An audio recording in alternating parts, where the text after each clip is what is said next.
Há exatos 9 meses, foi postado o primeiro episódio de nossa série de terror natividadense. Naquele vídeo, falamos sobre a lenda do Homem Longo do Areião, um dos contos mais perturbadores de Natividade. E para celebrar o 10º episódio de Sexta do Terror, iremos nos aprofundar na verdadeira história desta criatura. Eu sou João Arantes e bem-vindos ao primeiro especial de Sexta do Terror.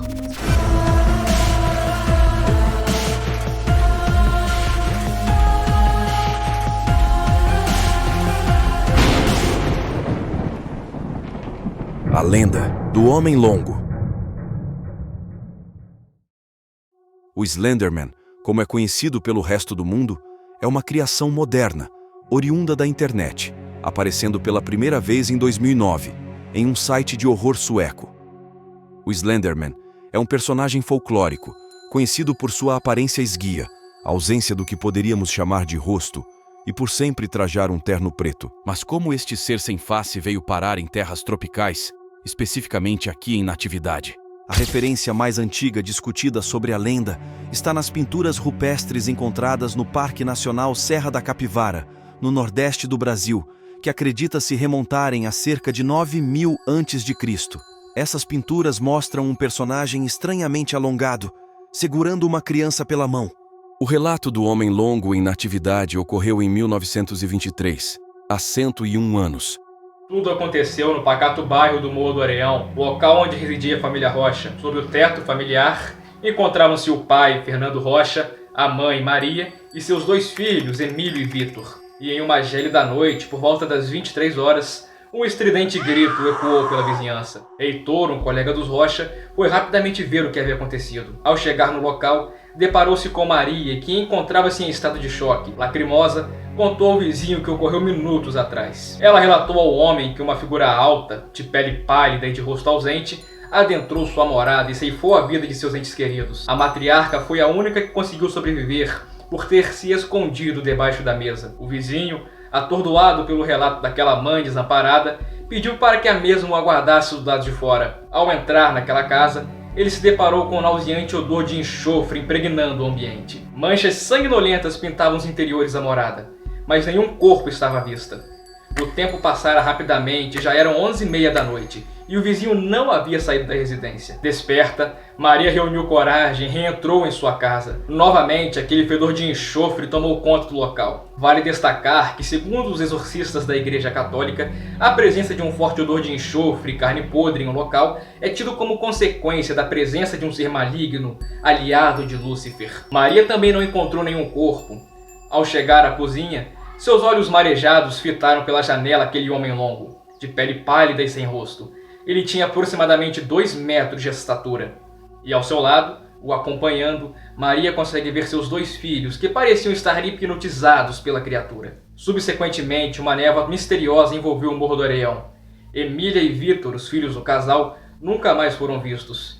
Fernando e o vizinho Heitor permaneceram desaparecidos. Maria Rocha foi conduzida à velha delegacia de Natividade. O destino da matriarca permanece envolto em incertezas, com rumores divergentes sobre sua prisão ou eventual mudança para outra localidade. Entretanto, a presença do Homem Longo em Natividade não para por aqui. A narrativa mais recente ocorreu no ano de 2011.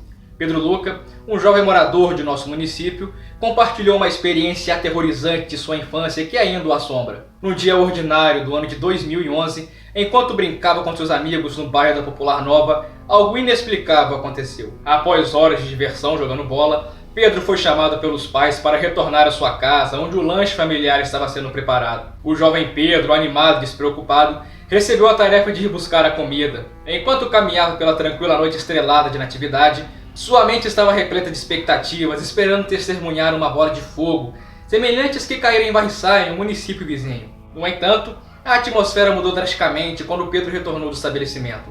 Uma sensação estranha tomou conta dele, como se algo o observasse. Incomodado, o rapaz acelerou o passo, ansioso para chegar em casa. Ao abrir o portão, uma visão arrepiante o aguardava no telhado. Destacando-se na penumbra noturna, estava uma criatura estranha e magricela. Os olhos vazios da entidade fixavam-se em Pedro, e uma aura enigmática parecia emanar dela, criando uma atmosfera de puro horror. Tomado pelo desespero, o garoto desabou em lágrimas, recusando-se a entrar em casa, com medo de ser capturado por aquela presença sobrenatural. Seu pai, um ágil policial, ao ouvir o choro de seu filho, agiu prontamente. Pedro apontou para o telhado, indicando o local onde estava a criatura. Contudo, ao subir para investigar, o pai não encontrou nada. Não havia rastro ou pista da entidade que, momentos antes, observava pavorosamente o pequeno Pedro. A perplexidade se instalou na família Soares Arantes, enquanto tentavam entender o que havia acontecido naquela noite. A experiência de Pedro Luca permanece como uma lembrança vívida e perturbadora. A verdade sobre o Homem Longo permanece elusiva, assim como a explicação para os eventos perturbadores que marcaram o Morro do Areião em 1923 e assombraram Pedro Luca em 2011, o que poderia explicar a ligação entre as pinturas rupestres antigas e as aparições modernas do Slenderman em solo natividadense. Seria o Homem Longo uma criatura interdimensional, uma entidade sobrenatural? Enquanto poderamos sobre essas questões, convidamos você, telespectador, a refletir sobre o desconhecido que permeia as histórias que compartilhamos hoje. Será que o Homem Longo é apenas uma criação do folclore local ou uma manifestação do medo coletivo? Ou existe algo mais sinistro à espreita nas sombras de Natividade?